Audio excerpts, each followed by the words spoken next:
Bom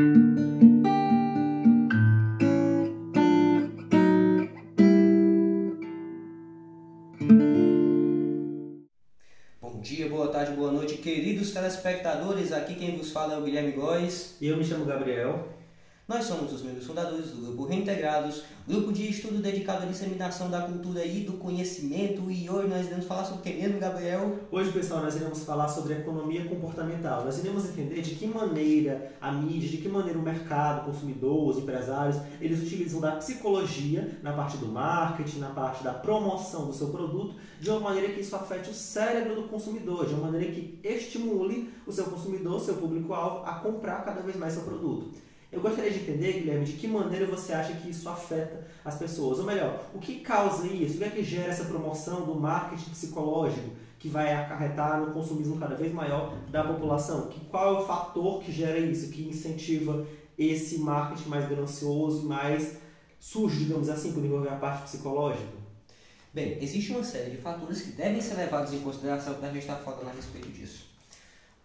Primeiramente, a filosofia já trata a respeito disso já há bastante tempo e é interessante a gente tentar identificar em que momento histórico é que esse tipo de coisa veio a acontecer. Verdade seja dita, a propaganda ela vem sendo utilizada para tentar manipular as pessoas já há muito tempo. É importante a gente lembrar, por exemplo, que um dos fatores que levou possibilitou o movimento artístico da Renascença foi uma motivação propagandística, bem aos moldes do que diria George Orwell no seu... esqueci agora como é que é o nome do livro. Teoria e Prática do Coletivismo Oligárquico, livro fictício que está embutido dentro do 1984. É um negócio muito louco isso daí, porque tem um livro dentro do livro. É interessante. Já deu 1984? Não cheguei lá ainda não, mas eu ouvi falar muito sobre ele. É interessante ver, cara. É muito massa esse livro aí.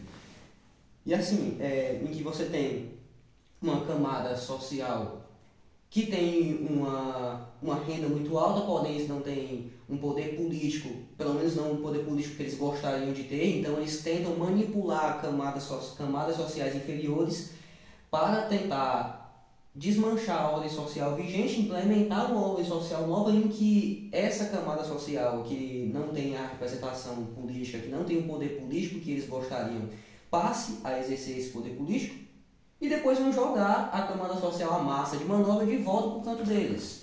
Isso é uma coisa que o George Orwell explicou muito bem.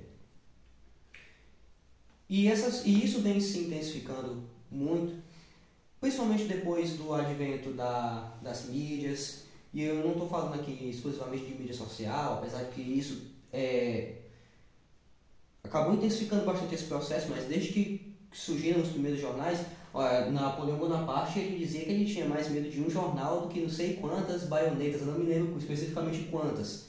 Mas naquela época isso já tinha uma influência, um poder de influência dentro do senso comum que era uma coisa muito grande. A União Soviética na época utilizou muito de mecanismos de jornalismo, de mecanismos midiáticos, que hoje em dia seriam considerados até bastante arcaicos, mas que funcionavam muito bem, para estar promovendo a sua ideologia, para estar promovendo o seu viés de pensamento.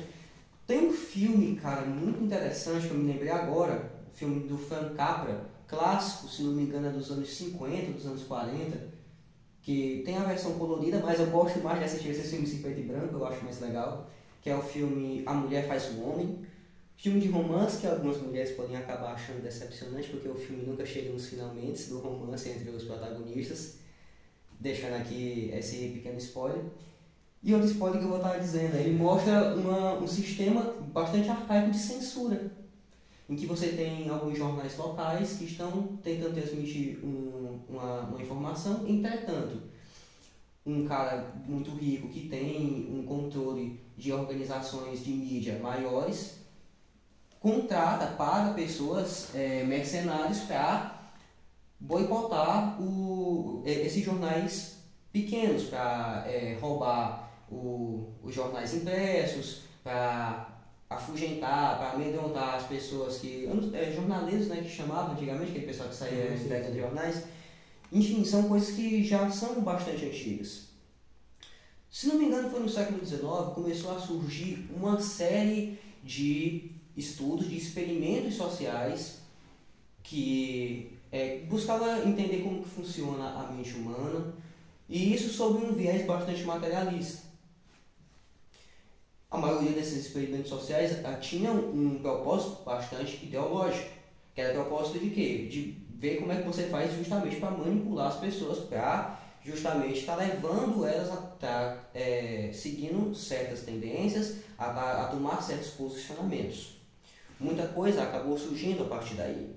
A gente vê como que aconteceu, por exemplo, a guerra do Vietnã foi uma guerra que o resultado dela dependeu bastante da mídia. Ela não teria tido o desfecho que teve se não fosse por causa de uma intervenção midiática muito grande, de uma pressão muito grande da mídia, que acabou depois, posteriormente. Isso é um assunto bastante controverso e não cabe aqui no vídeo a gente estar nos aprofundando a respeito dessa guerra, mas que acabou depois, posteriormente, trazendo uma série de problemas para aquela região.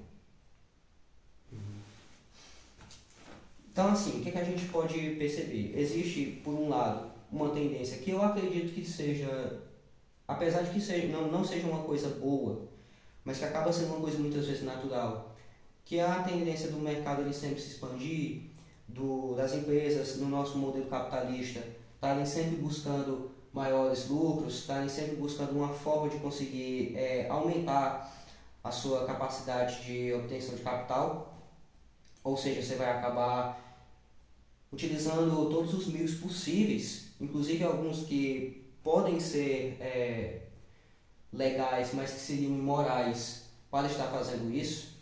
Existe, por exemplo, a gente sabe, por exemplo, que tem muitos aplicativos de celular, sites na internet, que utilizam de conteúdos, conteúdos bastante sensíveis, de conteúdos que são... Eu não estou conseguindo pensar em um adjetivo que seja agressivo. Conteúdos apelativos. Exato, conteúdos apelativos, mas apelativo assim ao extremo. Mas que eles algo estão... sensacionalista, então. Tipo, algo que apela ao extremo, algo sensacionalista. Pode-se dizer que sim.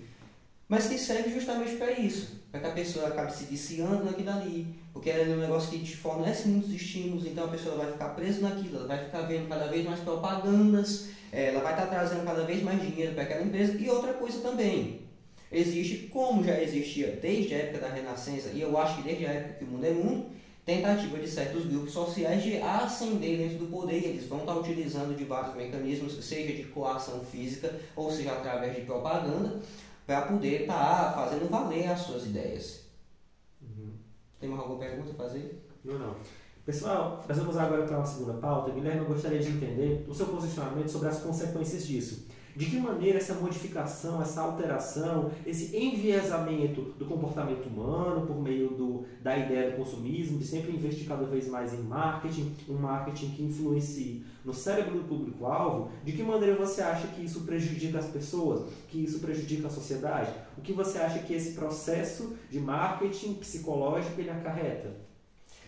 Bem, existe um filme que a cada ano que passa ele vai se tornando cada vez mais atual, o filme Clube da Luta. Eu acredito que a maioria aqui já tenha assistido, porque já se tornou um clássico do finalzinho dos anos 90, se não me engano foi em 1999 que esse filme foi lançado, em que o personagem principal ele começa o filme viciado em compras, viciado sempre na nova onda do verão, na nova novidade. Novidade do negócio extremamente meu Deus do céu. Mereço um tapa agora. A novidade do momento. É a novidade do momento, exatamente. E assim, a gente vê nesse personagem o quanto que isso vai distanciando ele de quem ele realmente é, daquilo que ele gostaria realmente de fazer, daquilo que talvez fosse as suas ambições no passado. Inclusive é interessante que o personagem principal, o protagonista, ele não tem nome, ou seja, ele é uma pessoa que está totalmente desumanizada naquele ponto e ele vai passar o filme inteiro sem ter um nome. A gente nunca sabe qual é o nome daquele personagem. Então, tipo assim, esse tipo de coisa, ele é realmente um negócio bastante alienante. E eu digo alienante por quê, cara?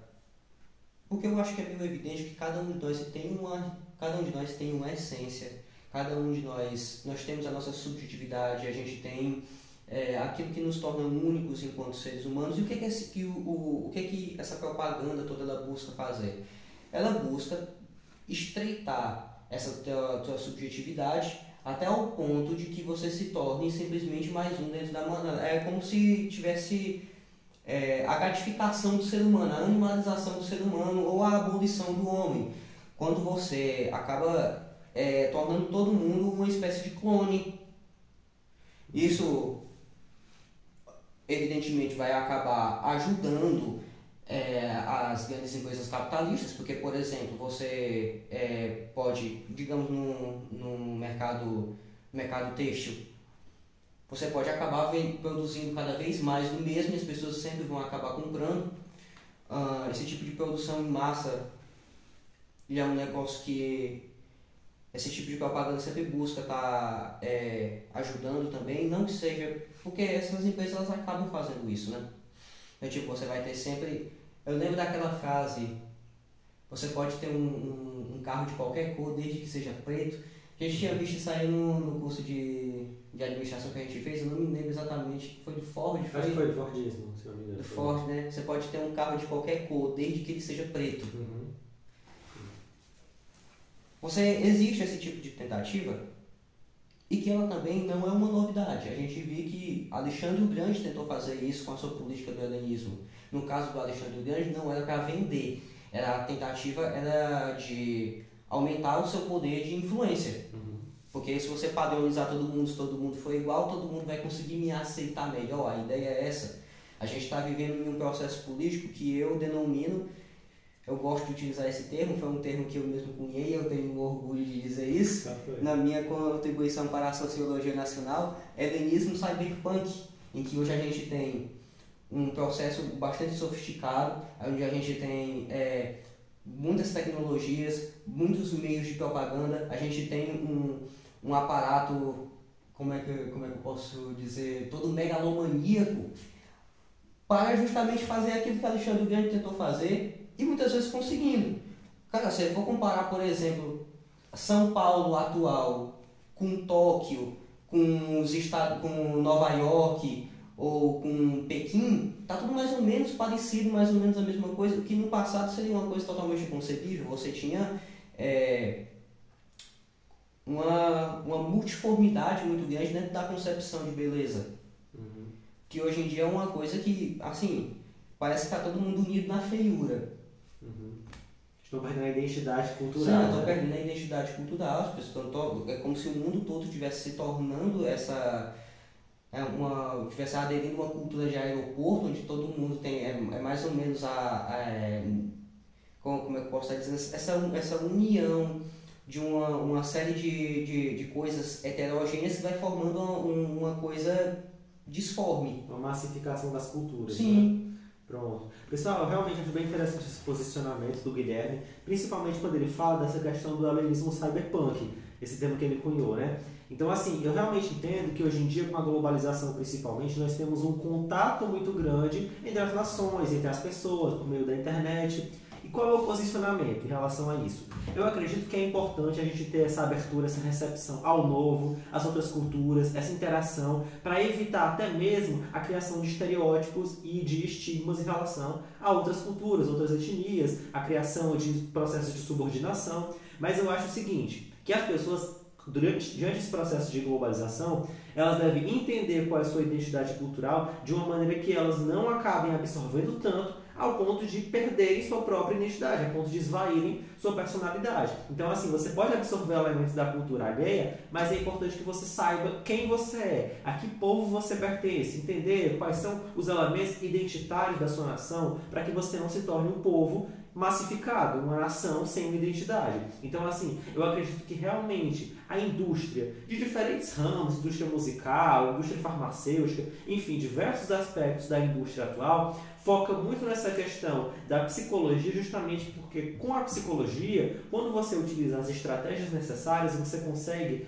alienar o seu consumidor de uma maneira que massifica ele com as pessoas à sua volta. Às vezes a pessoa nem precisa daquele produto, mas ela decide adquirir porque o marketing é bem feito, porque a embalagem é bonita, porque o discurso é interessante, porque o produto ele promete resolver diversos problemas. Às vezes a pessoa nem tem aquele problema, mas só pelo marketing a pessoa se sente induzida a adquirir aquele bem, aquele serviço. E isso acaba criando uma cultura de massa, uma população alienada ao ponto de comprar algo que não necessita. Inclusive tem até uma frase, eu não me recordo a autoria, mas parafraseando era mais ou menos assim: as pessoas trabalham suas vidas inteiras para gastar o dinheiro que não tem para agradar pessoas de quem não gostam. Então, assim, realmente é muito complicado quando você acaba aderindo inconscientemente e de maneira irresponsável a essa cultura, a esse marketing psicológico que vai alienar, porque você perde muito do seu senso crítico, de maneira que você acaba adquirindo coisas que você não precisa, somente agindo como um elemento de um efeito manada e de uma massa popular. Alguma declaração, Guilherme, antes da gente encerrar?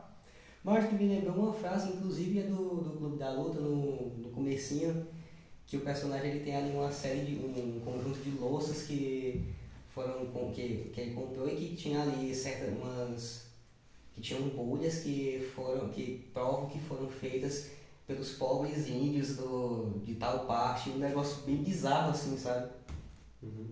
Pronto.